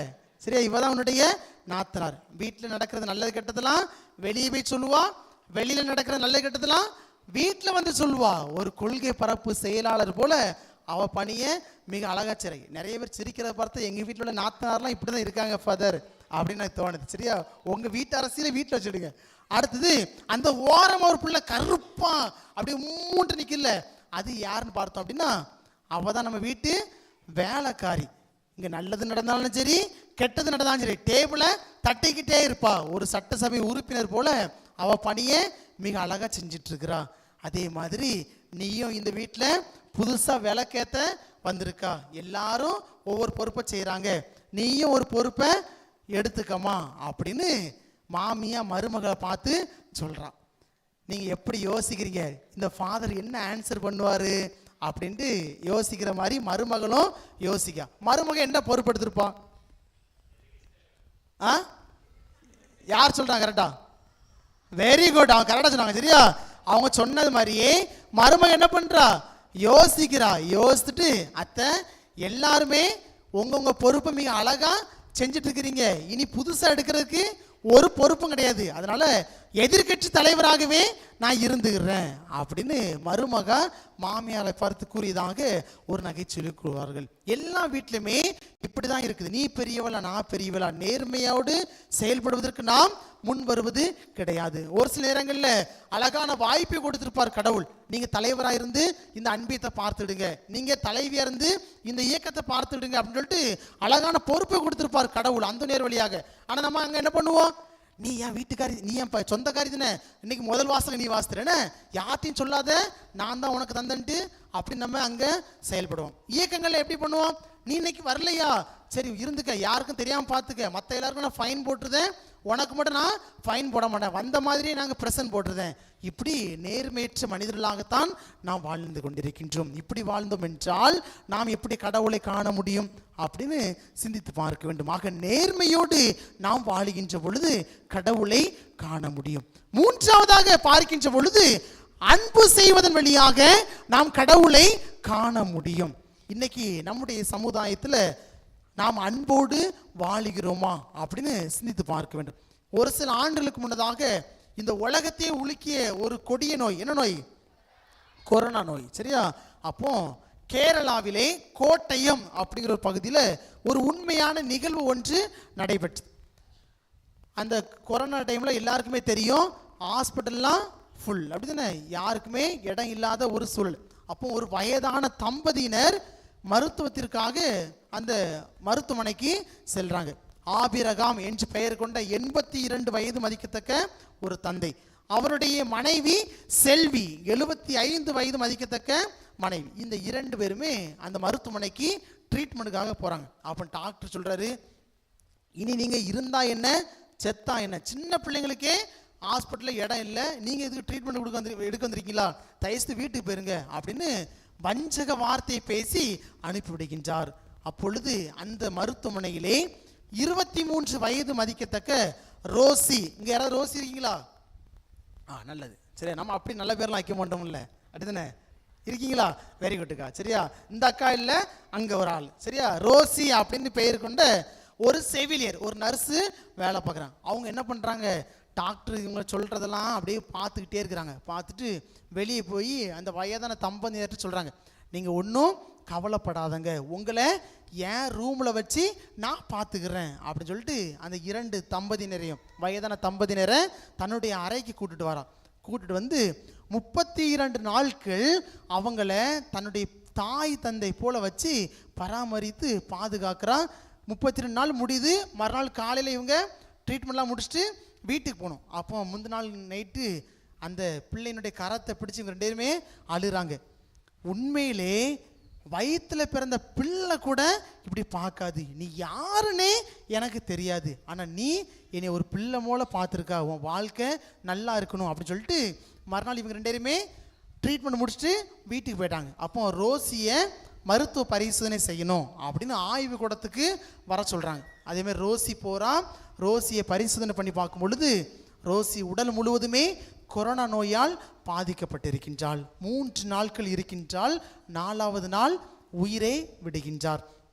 அந்த மாதத்திலே கேரளாவில் இருந்து வந்த எல்லா மேகசின், எல்லா நாளிதழ், சிறிய மாத குறிப்பிலுமே ரோசியை ஒரு கடவுளாக போற்றி புகழ்ந்தார்கள். கடவுள் என்று ஒருவர் இருந்தார் என்றால் அது ரோசியை போலதான் அவர் இருப்பார். அவர் அன்பானவராகத்தான் இருக்க முடியும். ரோசி தான் இந்த கேரளாவிற்கு கடவுள் அப்படின்னு எல்லாருமே ரோசியை பெருமையாக எழுதியிருந்தார்கள். எதுக்காக இதை சொல்றேன் அப்படின்னா, அன்புதான் கடவுளை காண்பதற்கு வழியாக இருக்கும். அதுதான் இன்னைக்குள்ள நற்செய்தி வாசகத்துல நான் வாசிக்கிடும். நீ உன்னை அன்பு செய்வது போலவே என்ன பண்ணணும், உனக்கு அடுத்திருப்பவரையும் நீ அன்பு செய்ய வேண்டும். அதுதான் தலையாகிய கட்டளை அப்படின்னு இயேசு நமக்கு கற்றுக் கொடுக்கக்கூடிய ஒரு பாடமாக இருக்கு. அந்தோனியாருடைய வாழ்க்கையில பார்த்தோம் அப்படின்னா, அவர் தன்னுடைய வாழ்விலே அன்பை கொண்டு பல புதுமைகளை செய்திருக்கின்றார். அன்புள்ள ஒரு மனிதராக அவர் வாழ்ந்தார். எந்த அளவிற்கு அப்படின்னு பார்த்தோம் அப்படின்னா, பிரபு அப்படிங்கிற ஒரு மன்னர் வாழ்ந்து வராரு. அவர் என்ன பண்றாரு அப்படின்னா, மக்கள்கிட்ட அநியாயமான வரியை வசூலித்து அந்த மக்களை ஒரு கொடுமையான வாழ்வுக்கு தள்ளிவிடுகின்றார். அப்போ ஒரு நாள் அந்தோனியார் அந்த பிரபு அப்படிங்கிற மன்னரை பார்த்து கூறுகின்றார், நீ செய்வது கடவுளுக்கு எதிரான செயல்பாடு, நீ மக்களை அன்பு செய்ய வேண்டும் அப்படின்னு சொல்றாரு. ஆனா அந்த பிரபுங்கிற மன்னன் கேட்கவே இல்லை. ஒரு நாள் இறந்து விடுறாரு. அப்ப அந்தோனியார் அந்த அடக்கத்துக்கு போறாரு. போயிட்டு சொல்றாரு, இவருடைய இதயம் இந்த உடம்புல கிடையாது, வீட்டில் இருக்கக்கூடிய பணப்பெட்டியிலே துடித்துட்டு இருக்குது அப்படின்னு சொல்லுவார். அதே மாதிரி அவங்க பார்ப்பாங்க, அந்த இதயம் அங்கே துடித்துட்டு கொண்டு இருக்கும். அப்பொழுது அந்தோனியார் அந்த இதயத்தை ஆசீர்வதித்து அவரையும் அன்பு செய்து அவருடைய உடலிலே பொருத்தி அவருக்கு ஒரு புது வாழ்வை கொடுத்து ஒரு கிறிஸ்தவனாக அந்த பிரபு அப்படிங்கிற மன்னரை மாற்றினார் என்று புனித அந்தோனியாருடைய வாழ்க்கை வரலாறு நமக்கு கற்றுக் கொடுக்கக்கூடிய ஒரு பாடமாக இருக்கின்றது. அதே போல பல இடங்களிலே ஒரு முறை ஒரு இடத்திலே அவர் போதித்து கொண்டிருக்கின்றார். அப்போ அந்த மறைவுரைக்காக ஒரு தாயானவள் வந்துவிட்டு செல்கின்றார். அப்பொழுது அதனுடைய கணவர் அந்த மனைவியை தவறுதலாக பேசுகின்றார். அப்பொழுது அந்தோனியாருடைய செவிக்கு வருகிறது. அந்தோனியார் அந்த இடத்திற்கு சென்று அவர்கள் மத்தியிலே அன்பை விதைக்கின்றார். இந்த நபர் அந்த மனைவியை ஏற்றுக்கொள்வதில்லை, துன்புறுத்தி அடித்துக் கொள்கின்றார். நீ தவறான வாழ்க்கையை வாழ்கின்றாய் என்று மனைவியை சந்தேகப்பட்டு அடித்து கொண்டே இருக்கின்றார். புனித அந்தோனியார் அவர்களுக்காக கடவுளிடம் பரிந்து பேசி அவர்களை அன்பு செய்ய அவர்களையும் தூண்டியதாக புனித அந்தோனியாருடைய வாழ்க்கை வரலாறு நமக்கு கற்றுக் கொடுக்கக்கூடிய ஒரு பாடமாக இருக்கின்றது. இதே போல பல இடங்களிலே புனித அந்தோனியார் அன்பை விதைக்கக்கூடிய அன்பின் தூதுவராக அவர் செயல்பட்டார். அதுதான் அவருடைய வாழ்விலே கடவுளை காண்பதற்கு உறுதுணையாக இருந்தது என்று புனித அந்தோனியாரினுடைய வாழ்க்கை வரலாறு நமக்கு கற்றுக் கொடுக்கிறது. இன்னைக்கு நம்ம யோசித்து பார்க்கணும், நான் மற்றவரை அன்பு செய்கிறேனா அப்படின்னு யோசித்து பார்க்கணும். ஒரு அழகான ஒரு நகைச்சுவை ஒன்று கூறுவார்கள். ஒரு முறை ஒரு கடையில் இவ்வாறு எழுதப்பட்டிருந்துச்சு, இங்கு நல்ல கணவன்மார்கள் விற்கப்படும் அப்படின்னு ஒரு வார்த்தை எழுத போட்டிருந்துச்சு. அப்போ ஊரில் நிறைய பேர் கல்யாணம் முடிக்காமல் இருப்பாங்கல்ல, வயசான காலத்தில் பெண்கள், இளம் பெண்கள், அவங்கள என்ன பண்ணுறாங்க, அள்ளி கட்டிட்டு அந்த கடைக்கு போவோம் வாங்க அப்படின்னு சொல்லிட்டு போகிறாங்க. ஒரு எடுத்துக்காட்டுக்கு சொல்கிறேன் சரியா. சிலுவப்பட்டியிலேருந்து ஒரு 3 பேர், தாளமுத்தினர்லேருந்து ஒரு 3 பேர், சவரியாரத்துலேருந்து ஒரு 3 பேர், வேற எந்த ஊர் சொல்லலாம், வெள்ளப்பட்டி சரியா. வெள்ளப்பட்டிலேருந்து ஒரு 3 பேர். ஒரு உதாரணத்தை சொல்கிறேன், தப்பாக நினச்சிடாங்க. எல்லாரும் அள்ளி கட்டிட்டு அந்த கடைக்கு போகிறாங்க. போயிட்டு ஃபஸ்ட்டு கீழே கதவை திறந்து பார்க்குறாங்க. ஒரு ஓரத்தில் ஒரு வசனம் எழுதப்பட்டிருந்துச்சு. இந்த ஓரத்தில் ஒரு 3 வாலி பசங்க நிற்கிறாங்க. இந்த ஓரத்தில் எப்படி எழுதப்பட்டுச்சுன்னா, இவர்கள் கடவுள் பக்தி உள்ளவர்கள் அப்படின்னு இந்த ஓரத்தில் எழுதப்பட்டிருக்கு. இந்த ஓரத்தில் 3 வாலி பசங்க நிற்கிறாங்க. அப்போ மெதுவாக வெள்ளப்பட்டிக்காரி மெதுவாக வெளியே வந்து பார்க்குறா, இன்னொரு ஃப்ளோர் இருக்குது, மேலே பார்த்துட்டு கீழே வரும், கடவுள் பக்தி தானே அப்படின்னு சொல்லிட்டு எல்லாரும் என்ன பண்ணுறாங்க, அடித்து பிறண்டு எங்கே போகிறாங்க, ஃபர்ஸ்ட் ஃப்ளோருக்கு போகிறாங்க. அங்கே போய் கதவை திறந்து அப்படியே பார்க்குறாங்க. இந்த சைடில் 3 வாலி பசங்க நிற்கிறாங்க, இந்த சைடு இவர்கள் கடவுள் பக்தி உள்ளவர்கள், மாதம் 50,000 சம்பாதிக்கக்கூடியவர்கள் அப்படின்னு எக்ஸ்ட்ரா ஒரு வார்த்தையும் எழுதப்பட்டுருச்சு. அப்போ மெதுவாக தாளமுத்து நகருக்காரி மெதுவாக விழுந்து எட்டி பார்க்குறா. ஏய், இன்னொரு ஃப்ளோர் இருக்குது, அதை பார்த்துட்டு நம்ம கீழே வரலாம் அப்படின்னு சொல்லி அப்படியே படையோடு எங்கே போகிறாங்க? எத்தனாவது ஃப்ளோரு? செகண்ட் ஃப்ளோருக்கு போகிறாங்க. அங்கே போய் கதவை திறந்து அப்படி மெதுவாக பார்க்குறாங்க. அதே மாதிரி 3 பசங்க ஓரத்தில் நிற்கிறாங்க. இந்த ஓரத்தில் எழுதலாம் எழுதியிருப்பாங்க, கடவுள் பக்தி உள்ளவர்கள். 2வது மாதம் 50,000 சம்பாதிக்கக்கூடியவர்கள். 3வது என்ன அப்படின்னா, மனைவியை கரத்திலே தூக்கி கொண்டே திரிவார்கள் அப்படின்னு எழுதி போட்டுருச்சு. சரியா? பார்த்துட்டு அப்படியே மெதுவாக நம்ம சிலுவப்பட்டிக்காரி தப்பாக நினச்சிட்டாங்க. சரியா? மெதுவாக வெளியேந்து எட்டி பார்க்குறா. ஏய், இன்னொரு ஃப்ளோர் இருக்குது, அதை பார்த்துட்டு நம்ம கீழே வருவோம் அப்படின்னு சொல்கிறான். அதே மாதிரி எல்லாருமே என்ன பண்ணுறாங்க? அள்ளி கட்டிட்டு மேலே போகிறாங்க. மேலே போய் பார்க்குறாங்க. அப்படி மெதுவாக இதோ வந்துட்டேன்னு சொல்லிட்டு கதவை திறந்து பார்க்குறாங்க. அங்கே என்னது? மொட்டை மாடி. சரியா? அங்கே மொட்டை மாடி, யாருமே இல்லை.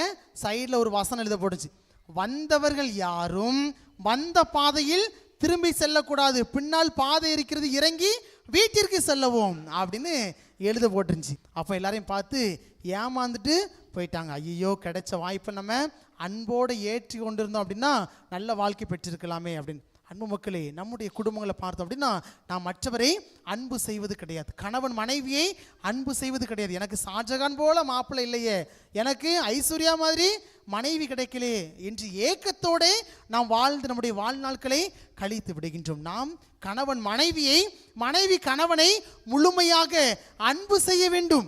அப்பொழுது நாம் கடவுளை காண வேண்டும். அதே மாதிரி பெற்றோர் பிள்ளைகளை அன்பு செய்ய வேண்டும். ஒரு கட்டத்தில் ஒரு 60 வயசு ஆயிட்டு அம்மாமாருக்கு அப்படின்னா நம்ம என்ன பண்ணுவோம்? அவங்கள மதிக்கிறதே கிடையாது. எங்கே அனாதை இல்லங்கள் நடக்குது, எங்கே அனாதை இல்லங்கள் செயல்படுது அப்படின்னு நம்ம அவங்கள போய் சேர்க்கக்கூடிய கிறிஸ்தவர்களாகத்தான் நாம் வாழ்ந்து கொண்டிருக்கின்றோம். ஆனால் அவங்க இறந்த பிறகு என்ன செய்வோம்? பளிங்கு கற்களில் கல்லறை கட்டும். 3 ஒரு பூசை, 30 ஒரு பூசை, 3வது வருஷத்தில் சோறு.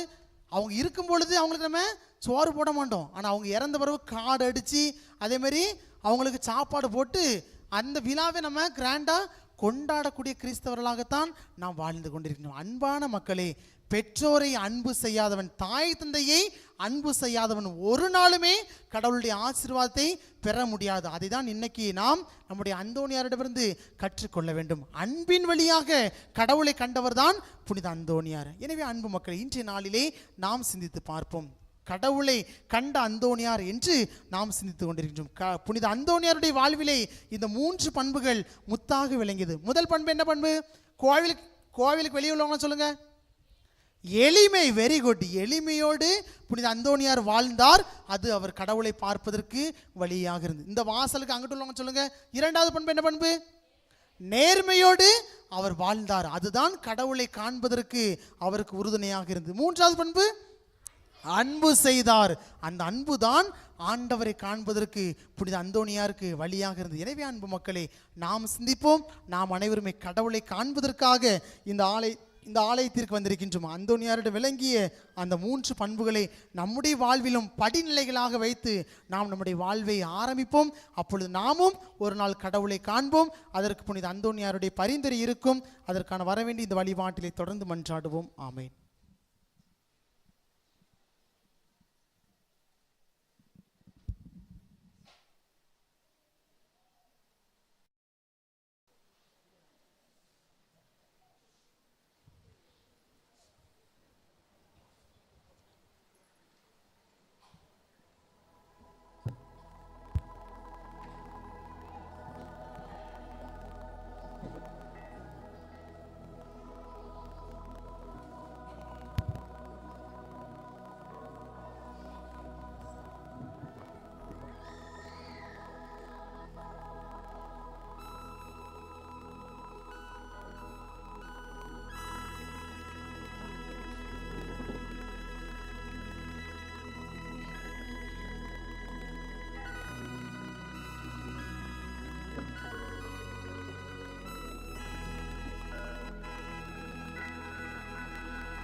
நித்திய ஸ்துதிக்குரிய பரிசுத்த நற்கருணைக்கு பக்தியாய் ஆராதனை எத்திசையும் புரிவோம். நித்திய ஸ்துதிக்குரிய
எந்த நேசமுள்ள நல்ல ஆயராகிய சேசுவே, மிகுந்த சிரவணத்துடனே தேவரீரை ஆராதிக்கிறேன்.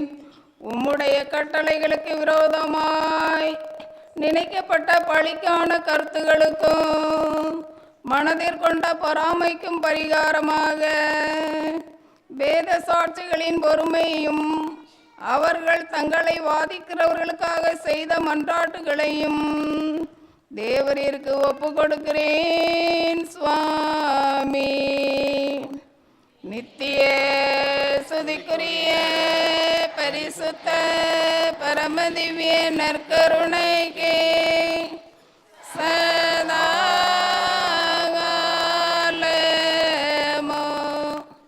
ஆராதனையும் ஸ்துதியும் தோத்திரமும் நமஸ்காரமும் உண்டாக கடவுளே. இயேசுநாதருடைய திரு தங்கள் குடும்பங்களை ஒப்புக்கொடுக்கிற ஜெபம். சேசுவின் திரு இருதயமே, கிறிஸ்துவ குடும்பங்களுக்கு தேவரே செய்து வரும் சகல உபகாரங்களையும் சொல்ல முடியாத மது நன்மை நினைத்து நன்றி இருந்த பட்சத்தோடு மது திருப்பாதத்தில் சாஸ்திரங்கமாய் விழுந்து கிடக்கிறோம். நேசமுள்ள சேசுவே, எங்கள் குடும்பங்களில் உள்ள சகலரையும் ஒப்பு கொடுக்கிறோம். தேவரீர் எங்களை ஆசீர்வதித்து இப்போதும் எப்போதும் மது திரு இருதய நிழலில் நாங்கள் இளைப்பாற செய்தருளும். தவறில் எங்களில் எவராவது மது திரு இருதயத்தை நோக செய்திருந்தால் அவர்கள் குற்றத்திற்கு நாங்களே நிந்தை பரிகாரம் செய்கிறோம்.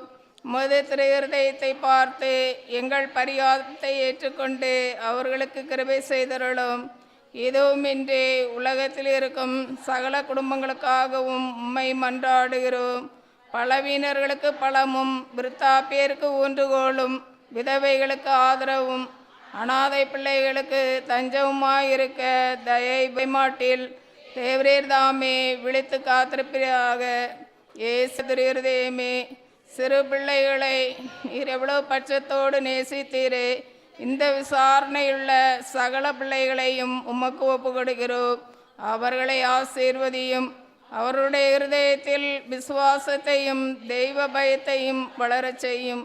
ஜீவிய காலத்தில் அவர்களுக்கு அடைக்கலமாகும், மரண சமயத்தில் ஆறுதலாகவும் இருக்கும்படி உம்மை மன்றாடுகிறோம். திவ்ய சேசுவே, முறைமுறையாய் உமது திரு சிநேகத்தில் ஜீவித்து மரித்து நித்திய காலமும் எங்கள் குடும்பம் முழுவதும் உம்மோடு இளைப்பார கிருபை புரிந்தருளும். ஆமென்.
மன்றாடுவோமாக.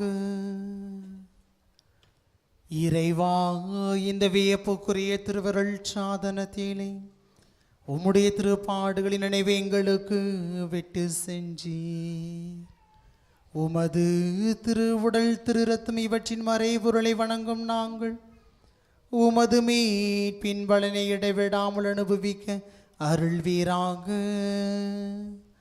என்றென்றும் வாழ்ந்து ஆட்சி செய்கின்றவர் நீரே.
இனியவர்களே, உங்கள் அனைவருக்கும் வணக்கம். நல்லா இருக்கீங்களா? அவ்வளோ நல்லா இருக்காங்க. சரிங்களா? மகிழ்ச்சியாக இருக்கீங்களா?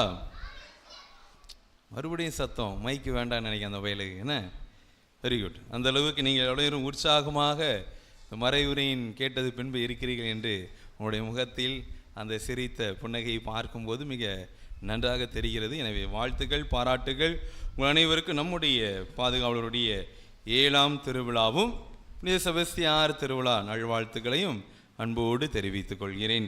இன்றைய நாளில் ஆண்டவரை கண்ட அடியார் என்ற ஒரு சிந்தனையில் மிகச்சிறப்பாக நம்முடைய தந்தை அருள்பணி பிரதாப் அவர்கள் இந்த நாளில் மறையுரை நிகழ்த்தியிருக்கிறார்கள். தந்தை அவர்கள் தற்போது வடக்கன்குளத்தினுடைய உதவி பங்கு தந்தையாக செயல்படக்கூடியவர்கள், எங்களுடைய மண்ணின் மைந்தர். எனவே எனக்கு ஒரு வருடம் மூப்பு இருந்தாலும் ஒரு நல்ல அண்ணனாக பழகக்கூடியவர், நம்முடைய மக்கள் மீது அதிகமாக ஒரு தாகம் கொண்டவர். இன்றைய நாளில் மறைவுரையை பார்க்கும்போதே உங்களுக்கு தெரிந்திருக்கும், ஒரு உயிரோட்டம் உள்ள ஒரு மறைவுரை. யாரெல்லாம் ஆண்டவரை நேரடியாக கண்டார், இறுதியாக அந்தோனியாரும் நேரடியாக கண்டார். அதற்கு காரணம் அந்தோனியாருக்கு இருந்தது என்னெல்லாம் இருந்துச்சு? என்னப்பா 4-5 சொல்றீங்கள? சரி, நிறைய சொல்றாங்க. அப்புறம் அதை நான் சொல்லிட்டேன், அதுக்கு ஒரு கேள்விக்கு பதிலாக மாறிடும். அதனால் தெரிந்தவர்களுக்கு சிறப்பான வாழ்த்துகள். மிக சிறப்பாக நம்முடைய வாழ்க்கையில் இருக்கின்ற ஒரு யதார்த்தமான, நம்முடைய வீடுகளில் நடக்கின்ற பல்வேறு யதார்த்தமான நிகழ்ச்சிகளை மிக அழகாக மக்கள் எல்லாம் கவனிக்கிறதுக்கு விதத்தில் நேர்த்தியாக ஒரு எடுத்துக்காட்டுகளை கொடுத்து மிக அழகாக நாமும் இறைவனை காணலாம். அதற்கு நமக்கும் இந்த பண்புகள் தேவை என்பதை நம்முடைய வீட்டிலிருந்து நாம் ஆரம்பிக்க வேண்டும் என்ற ஒரு மாபெரும் அழைப்பை விடுத்த தந்தை அவர்களுக்கு நம்முடைய நன்றி சொல்லி, திருவிழா வாழ்த்தை சொல்லி ஆண்டவர் பேரால் அவரை ஆசீர்வதிப்போம்.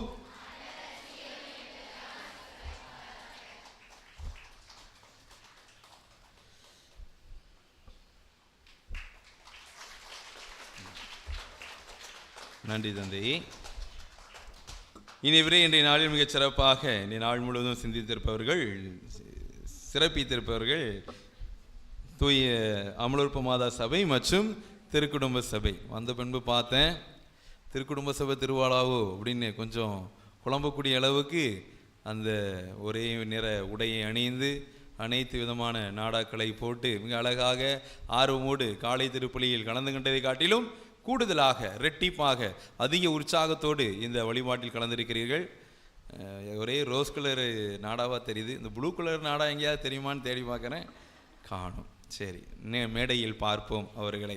சரிங்களா? மிக சிறப்பாக இந்த 2 சபைகளும் சிறப்பித்திருக்கிறார்கள். எனவே அவர்களுக்கு நம்முடைய கரங்களை தட்டி அவர்களை நாம் உற்சாகப்படுத்துவோம், வாழ்த்துவோம், ஆசீர்வதிப்போம். இனி இந்த நிகழ்வு முடிந்தவுடன் சரியாக 9 மணிக்கு அமலோற்ப மாதா சபை திருக்குடும்ப சபை வழங்கக்கூடிய கலை நிகழ்ச்சிகள் நடைபெறும். 9 மணிக்கு வைப்போமா, 8:30க்கு வைப்போமா? பிள்ளைங்க ஸ்கூல் போனதுல என்ன பண்ணலாம்?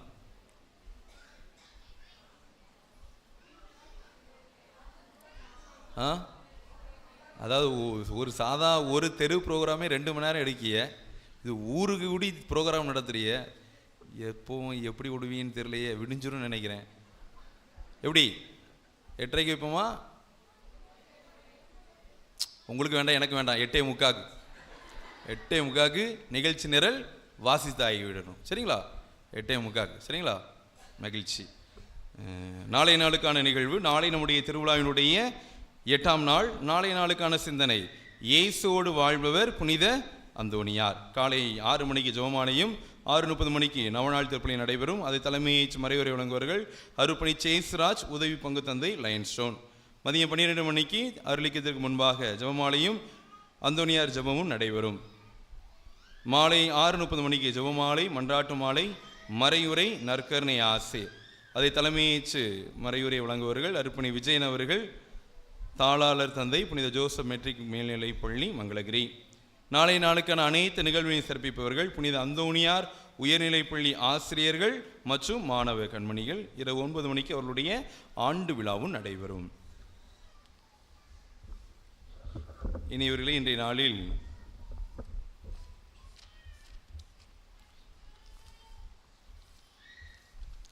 திருக்குடும்ப சபையினர் காணிக்கை பொருளாக கோவிலுக்கு ஒரு மணி, பைபிள் ஸ்டாண்ட் கொடுத்திருக்கிறார்கள். எனவே அவர்களை வாழ்த்துவோம், பாராட்டுவோம். இன்னும் நிறைய பொருட்கள் தேவை இருக்கின்றது. தகவல் பலகையில் அதற்கான விவரங்கள் இருக்கிறது. பார்த்து தெரிந்து தனிப்பட்ட விதத்திலும் குடும்பத்தின் சார்பாக வாங்கி கொடுக்குமாறு உங்களை அன்போடு கேட்டுக்கொள்கிறேன். நேற்றைய நாளுக்கான கேள்வியும் பதிலும். கேள்வி எண் 1, கிறிஸ்தவத்தின் 2 பக்கங்கள் எவை? கடவுளை அன்பு செய்வது, பிறரை அன்பு செய்வது. இயேசுவின் சீடர் யார்? யார் இயேசுவின் சீடர் இல்லை? திருமுழுக்கு பெற்ற அனைவரும் இயேசுவின் சீடரே. மற்றவர்களை அன்பு செய்யாதவன் அனைவரும் இயேசுவின் சீடர்கள் அல்ல. கேள்வி எண் 3, எது கிறிஸ்தவம்? கிறிஸ்தவத்திற்கு தந்தை அவர்கள் விளக்கிய இறைவார்த்தை பகுதி எது? திருத்தூதர் பணிகள் 42 முதல் 47 முடிய. மிக அழகாக அதிக நபர்கள் பங்கெடுத்திருக்கிறார்கள்.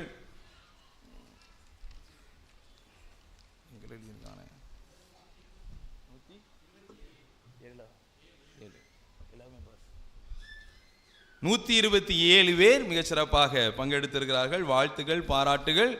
எல்லாருமே ஆல் பாஸ். மீண்டும் சரிங்களா? எல்லாருமே 100% பாஸ் ஆகிறீர்கள். வாழ்த்துக்கள். அவற்றிலிருந்து 3 பேரை தந்தை அவர்கள் தேர்ந்தெடுத்து பரிசு வழங்குவார்கள்.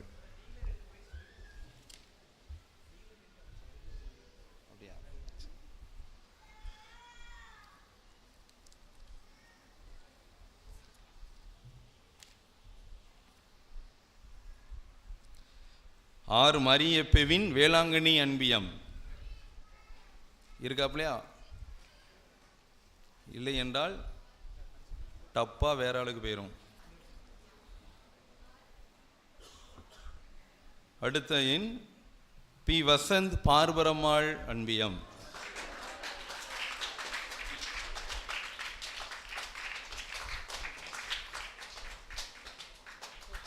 அடுத்த எண் எம் அந்தோணி இருதய ஸ்டெல்லா செபஸ்தியார் அன்பியம்.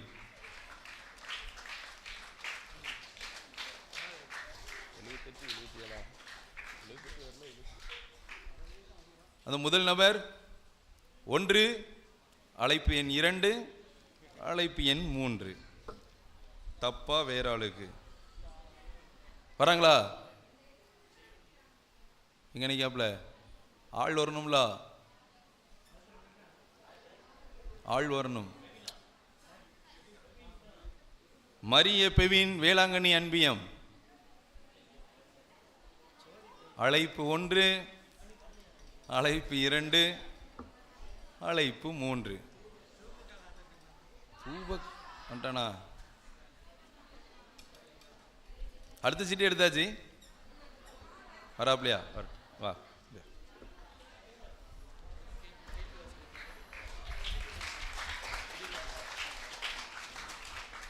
இன்றைய நாளுக்கான மறையுரை கேள்வி. இன்றைய நாளில் மறையுரை கேள்வியை எந்த வீட்டு பிரச்சனை அப்படின்னு தான் கேட்கணும். அந்த அளவுக்கு மிக அழகாக நிறைய இதை சொல்லியிருக்காங்க. இருந்தாலும் நம்முடைய அருட்சகோதரர் ஓரளவுக்கு முயற்சி செய்திருக்கார். அதிலிருந்து கேள்விகள். கேள்வி எண் 1, கடவுளை கண்ட விவிலிய மாந்தர்கள் யார் யார்? நிறைய பேர் பார்த்துருக்காங்க. ஆனால் நம்முடைய தந்தை ஒரு சில விதத்தை சொன்னாங்க. அவர்களை எழுதுக. கடவுளை கண்ட திருவிவிலிய மாந்தர்கள் யார் யார்? மறைவுகளை சொன்ன போல உங்கள் அம்மா அப்பா பேர்லாம் எழுதி வைக்காதீங்க. திருவிவிலிய மாந்தர்கள் யார்? கேள்வி எண் 2, எந்த பண்புகளை கொண்டு வாழ்ந்தால் நாம் கடவுளை காண முடியும்? எந்த பண்புகளை கொண்டு வாழ்ந்தால் நாம் கடவுளை காண முடியும்? அந்தோனியார் கொடுக்கக்கூடிய பண்ணை கொண்டு வாழ்ந்தால் காண முடியாது. எந்த பண்புகளை கொண்டு வாழ்ந்தால் கடவுளை காண முடியும்? கேள்வி எண் 3, அன்பு என்ற தலைப்பிற்கு கீழ்ப்பகுதியில் அந்தோனியார் பிரபு என்ற நபரிடம் கூறிய வார்த்தைகள் எவை?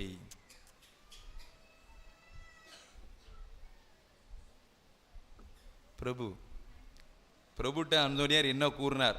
எழுதுங்க. 2 வார்த்தைகள் வரும். சரிங்களா? பிரபுன்னா யாரு? மன்னரா? சரி, ஓகே. அது ஒரு உதாரணம் சொன்னாப்புல. இந்த பிரபு அப்படிங்கிறட்ட அந்தோனியார் கூப்பிட்டு நீ என்ன இருந்த, எப்படி இருந்த அப்படின்னு சொல்லி ஒரு 2-3 வார்த்தை சொல்லியிருப்பாப்புல. அது அழகாக எழுதி கொடுங்கள். பிரபு தெரியலன்னா நெட்டில் சர்ச் பண்ணுங்கள். ஆனால் 15 நிமிஷம் தான் உங்களுக்கு அலோடு. நன்றி.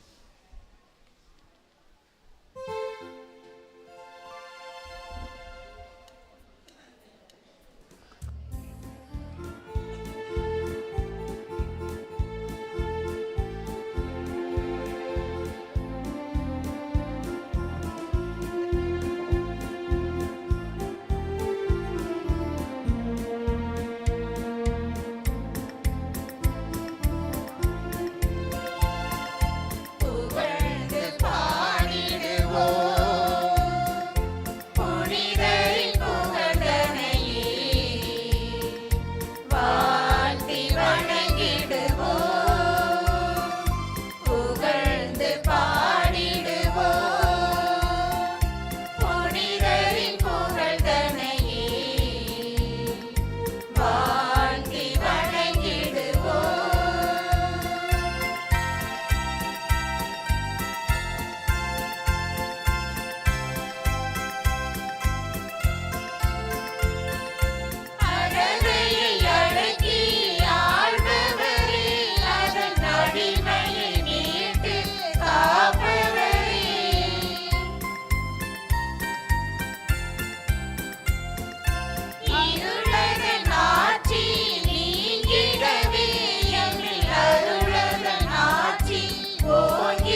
இஸ்பானியா தேசத்தின் இயேசுவின் வேதத்தில் எளிமையாயிருந்த குருவே,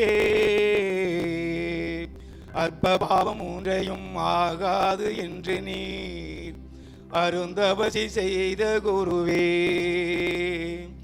கற்பமான 40ஆம் நாள் எப்போதும் இயேசுவை காட்சியால் கண்ட குருவே, கல்மலையானதில் கடுவாய் புலிகளையும் கைவசம் அணைத்த குருவே,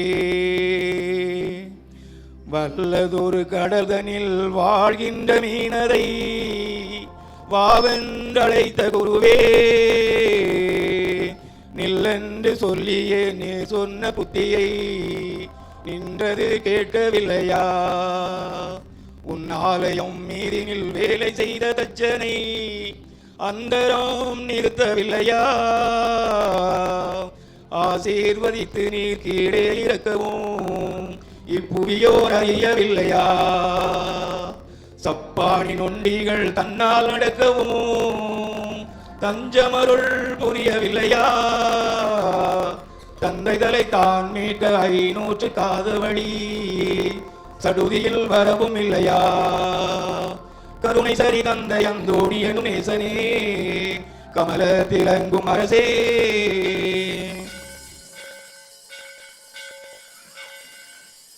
புதிய கோவில் கட்டுமான பணி சிறப்பாக நடைபெறவும் அதற்காக உதவி செய்கிற குடும்பங்களின் நலனுக்காகவும் அந்தோணியாரை பார்த்து வேண்டிக் கொள்வோம். பரலோகத்தில் இருக்கிற எங்கள் பிதாவே, நாமம் உச்சரிக்கப்படுவதாக, உம்முடைய ராஜ்யம் வருக, உம்முடைய சித்தம் பரலோகத்தில் செய்யப்படுவது போல பூலோகத்திலும் செய்யப்படுவதாக.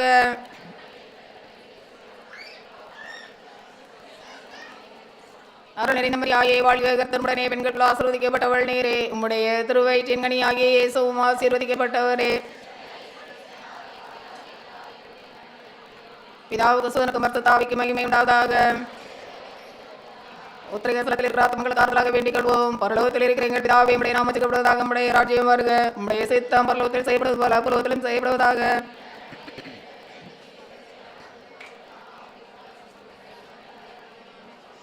அருள் நிறைந்த மரியாயே வாழ்க, கர்த்தருடனே பெண்களுக்குள் ஆசீர்வதிக்கப்பட்டவள் நீரே, உம்முடைய திருவயிற்றின் கனியாகிய இயேசுவும் ஆசீர்வதிக்கப்பட்டவரே.